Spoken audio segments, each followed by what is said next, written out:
అందరికీ praise lord. దేవుని నామానికి మహిమ కలుగును గాక. మీరందరూ బాగున్నారు కదా? మీరు పెడుతున్న ప్రతి ప్రార్థన రిక్వెస్ట్‌కి అనేది మేము ప్రార్థన చేస్తూ ఉన్నాం. మా ఆశ అంతా ఒకటే. ఎక్కడైతే మీరు తృణీకరించబడ్డారో, ఎక్కడైతే వెలివేయబడ్డారో, ఎక్కడైతే గుండెలు పగిలేలాగిచ్చారో అదే స్థలాల్లో నా ప్రభు మీ అందరినీ హెచ్చించబోతున్నారు. విశ్వాసంతో ప్రార్థన చేయండి. ఘనమైన విజయాలు ఖచ్చితంగా నా ప్రభు మీ అందరికీ దయచేస్తారు. God bless you all. ఈ వీడియో చూస్తున్న మీలో చాలామంది విడుదల కోసం ప్రార్థన చేస్తూ ఉన్నారు. అయ్యా, నా భర్త త్రాగు నుంచి విడుదల పొందాలి, వ్యభిచారం నుంచి విడుదల పొందాలి, నా బిడ్డలు లోక సహవాసం నుంచి విడుదల పొందాలి, నా భార్య మారాలి, అనేక మంది కుటుంబ సభ్యులు ఉన్నారయ్యా, వారందరూ రక్షించబడాలి, నా కుటుంబం అంతా చీకటి చేత నింపబడింది, నా కుటుంబంలో చాలామంది చెడు ఆలోచనలు కలిగిన వారు ఉన్నారు, వారందరినీ నా ప్రభు మార్చాలని కోరుకుంటున్నాను. ఉపవాసం ఉండి ప్రార్థిస్తున్న వారు మీలో చాలామంది ఉన్నారు. ప్రియ సంగమా, మీ ప్రార్థన ఎప్పటికీ వృధాగా పోదు.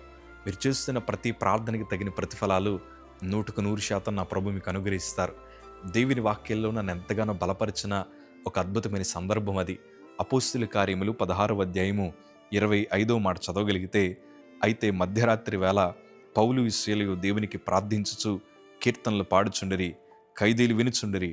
అప్పుడు అకస్మాత్తుగా మహా భూకంపము కలిగెను, చెరసాల పునాదులు అదిరెను, వెంటనే తలుపులన్నీ తెరుచుకొనెను, అందరి బంధకములు ఊడెను. దేవుని వాక్యంలో ఇది చాలా అద్భుతమైన సందర్భము.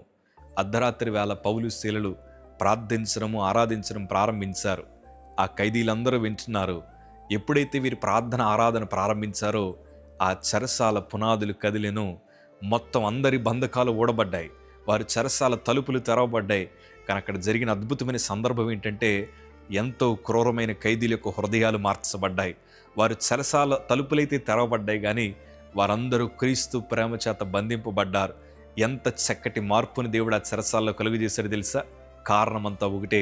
పరిస్థితులు బాగోకపోయినా, వారి శరీరం సహకరించకపోయినా ఆ రాత్రి వేళ వారి సమయాన్ని ప్రభువుకి ఇవ్వడానికి ఇష్టపడ్డారు. వారు దేవుణ్ణి ఆత్మతోనూ సత్యముతోనూ ఆరాధించగలిగారు. ఆ చెరసాల గదిని ప్రార్థనా గదిగా మార్చుకున్నారు. ప్రియ సంగమా, నాకు తెలుసు నీ కుటుంబ పరిస్థితులు బాగలేదని, నాకు తెలుసు మీ హృదయములు చాలా కలవరం ఉందని, కానీ ఈరోజు దైవజనుడికి ఒక మాట చెప్తున్నాను. మీరుంటున్న గృహాన్నే ప్రార్థన గృహంగా మార్చుకోండి. మీరుంటున్న గృహాన్నే ఆరాధన గృహంగా మార్చుకోండి. ఆ క్లిష్టమైన తరుణాల్లో, ఆ మార్పు లేని గృహములో దేవుడు నూతన కార్యాలు జరిగించబోతున్నాడు. నాకు ఒక తల్లిగారు తెలుసు. ఆ తల్లిగారి యొక్క భర్త గారు పచ్చి త్రాగుబోతు. ఏం చేయాలో అర్థం కాలేదు. అనేక మంది బంధువులు పిలిపించి తన భర్తను మార్చాలని ఎన్నో కౌన్సిలింగ్స్ ఇప్పించింది. ఎన్నో గొడవలు జరిగాయి, కానీ ఎన్నడూ తన భర్త మారలేదు. ఒకరోజు దేవుని వాక్యాన్ని వింటుందామె. నా సాక్ష్యాన్ని వింటున్నప్పుడు ఆమెకు ధైర్యం వచ్చింది.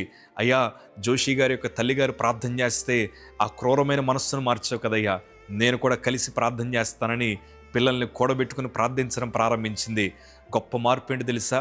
ఆ తల్లి పిల్లలు ప్రార్థిస్తూ ఉంటే భర్త ప్రతిరోజు వచ్చి గొడవపడడం ప్రారంభించాడు. ఆ ప్రార్థన చేస్తున్న వారిని కొట్టడం ప్రారంభించాడు.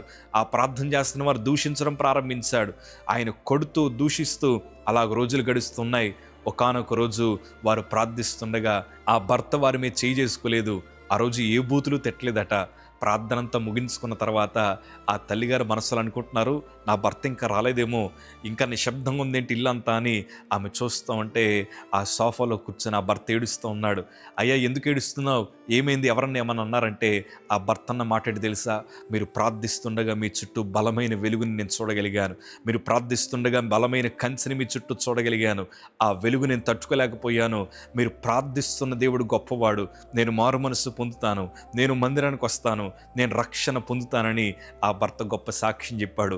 అప్పుడు ఆ తల్లికి అర్థమైన విషయం ఏంటి తెలుసా? ప్రార్థిస్తే దేవుడు జీవితాలు మారుస్తాడు. ప్రార్థిస్తే దేవుడు పరిస్థితులను మారుస్తాడు. ఈరోజు ఏ బంధకాలైతే మీ గృహంలో మిమ్మల్ని పట్టి పీడిస్తున్నాయో, మనశ్శాంతి లేకుండా నిద్రలేని రాత్రులు ఏ కుటుంబాలు అయితే ఉంటున్నాయో, ఈరోజే దేవుడు బలమైన కార్యములు మీ జీవితంలో జరిగించునుగాక. అపవాది యొక్క పునాదులు దేవుడు కదిలించబోతున్నాడు. మీరు ప్రార్థించండి, ఆరాధించండి. ఏ స్థలంలో ఉన్నా, ఏ స్థితిలో ఉన్నా మీరు గలమెత్తి ప్రభువుని మహిమపరచగలిగితే దేవుడు నూతన కార్యం జరిగిస్తాడు. నేను కూడా నేనంటే నీకెందుకు ఈ ప్రేమ అనే పాట వినడం ప్రారంభించాను. కొంతమందికి నా పక్క నుండి వారికి అది నచ్చలేదు, కానీ ఆ పాట వింటూ కన్నీరు కార్చాను. ఏడుస్తే నీ దేవుడు బాగు చేస్తాడన్నారు, నువ్వు ప్రార్థిస్తే దేవుడు బాగు చేస్తాడన్నారు. ఎస్, నా ప్రభు కన్నీటి ప్రార్థన చూసే దేవుడు ఆయన. తన బిడలు ఏ స్థలంలో ఉన్నా, అయ్యా నువ్వు తప్ప మాకు వేరే దిక్కు లేదని ఎవరైతే ప్రభు వైపు చేతులు చాపుతారో వారందరి బ్రతుకులను మార్చే దేవుడు నా దేవుడు. నేను అంటాను కదా, దేవుడు నీ బ్రతుకుని మారుస్తాడు, నీ జీవితాన్ని మారుస్తాడు. ప్రతి బంధకము నుండి నా ప్రభు నిన్ను విడిపించబోతున్నాడు. ధైర్యంగా ఉండండి. గొప్ప సాక్ష్యాలు మీ దగ్గర నుంచి మేము వినబోతా ఉన్నాం. God bless you.